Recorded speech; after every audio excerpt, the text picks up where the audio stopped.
gives me great pleasure to introduce a very special man. Dwayne McCulley comes to us from Rochester, New York, and it's so great to say he is not a diabetic. He is an ex-diabetic. He had a blood sugar level of 1,337.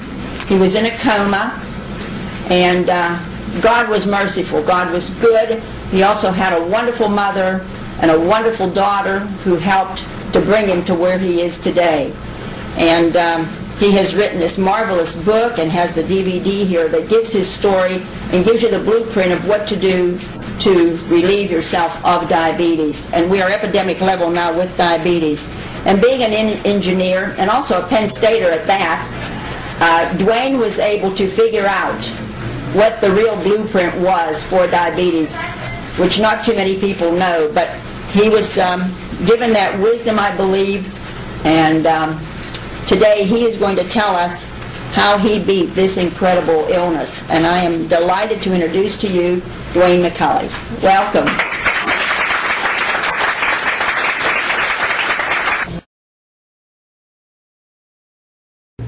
Take me back to 2 weeks ago when Sylvia, in the course of doing what we always do together, try to bring you the shows of the guests that she'll have at the Freedom of Choice group. And that's when the name of the gentleman first came to my attention that you're going to be hearing today.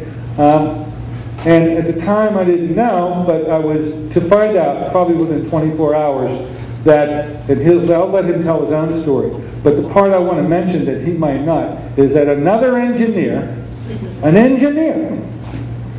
confronted with a medical travesty, said, you know what, I don't think so. I'm going to figure this one out myself too. And in a rather a different way, but yet solving the problem, this engineer, I believe, has done it. I believe you need to hear that message, and that's the best preliminary I can give anybody coming up on stage. It really is a pleasure to have him here with us today. You'll be hearing a lot of good things about Mr. Dwayne McCulley in the near future. Dwayne, thanks for coming forward.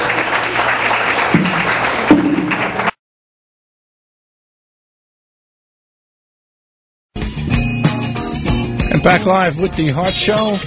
On the lines, Dwayne McCulley, author of the great book, which I read, Death to Diabetes.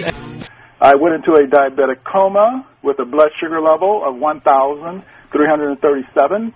I was put on a drug protocol of insulin 4 times a day, Coumadin, blood thinner, and Lipitor for cholesterol.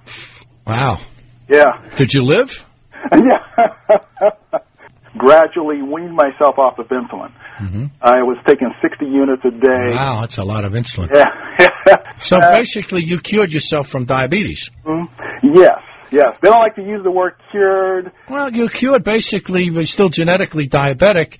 I am in a similar situation, but you definitely cured yourself from diabetes. You're genetically diabetic, but you took care of the hyperglycemia, hyperinsulinemia, and it all had to do with losing the weight, which is very, very key. Yep. And you point that out very well in your book. Just go to the website and try the protocol for free. Try it. Don't even buy the book. My publisher. Oh, don't say that, man. That'll kill an interview. Oh, man, I got to teach you how to do an interview. No. Buy the book. You got to be kidding, Dwayne. Yeah, but they can go to the My friend Rod Jones would die if he hears this interview. No. You buy the book. The book is a great book, Death to Diabetes. And by the way, please buy the book. Don't ever say don't buy the book. Go to the website, yes, but get the book. People want to have it in their hands. They want to read it. It's a lengthy book, I might say, but very well written.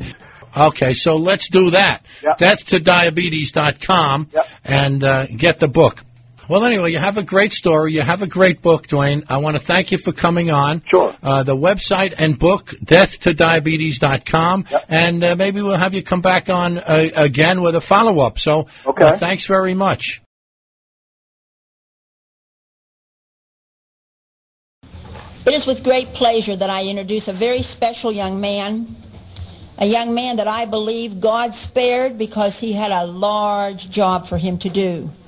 When someone is at the brink of death and the Lord saves him, and it can only be God, because none of us are God here. We all know a little bit, but God is certainly the one and the only. Dwayne comes to us from Rochester, New York, but he's a Pennsylvania boy, and he's a Penn State guy, so yay from all the Penn Staters. Dwayne is by profession an engineer. He worked for Xerox, and in March of 2002, he was in a coma. He was dying, and I believe it was divine intervention, and a couple wonderful ladies. I always say behind every good man is a good woman. And Dwayne did have a couple wonderful ladies behind him. His precious mother, Minnie, his daughter, and she's here this evening. What's her name, Dwayne? Cynthia, would you like to stand? I'd like everybody to see the pretty daughter that Dwayne has. This is Cynthia. She's from our Pittsburgh area. Welcome, Cynthia.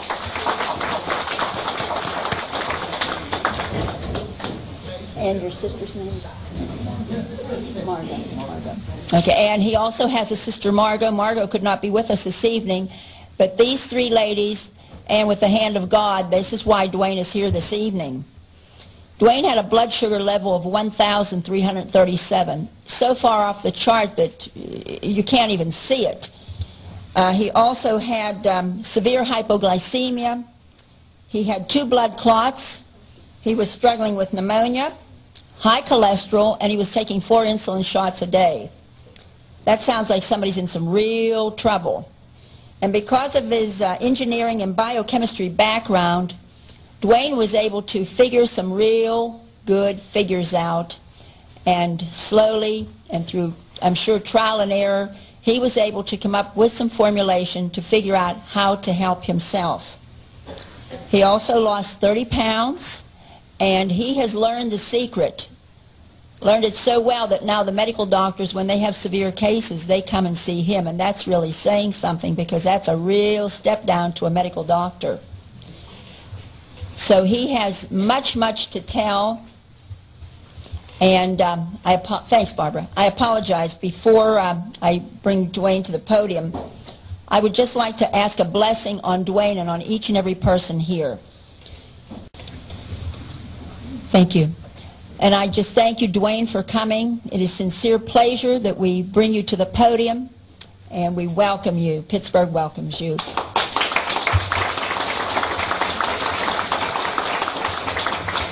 And I will add, Dr. Courtney had Dwayne on his radio program this Monday. I'm sure many of you heard him. He was so deeply impressed with him that he has actually made a slot for Dwayne to come back, and he will be here on Saturday, May the 5th, at Dr. Courtney's conference out at the Holiday Inn at the airport. So we'll see him then too. So if anybody missed here, please invite them to come then. Thank you. Dwayne, we welcome you. Thank you so much.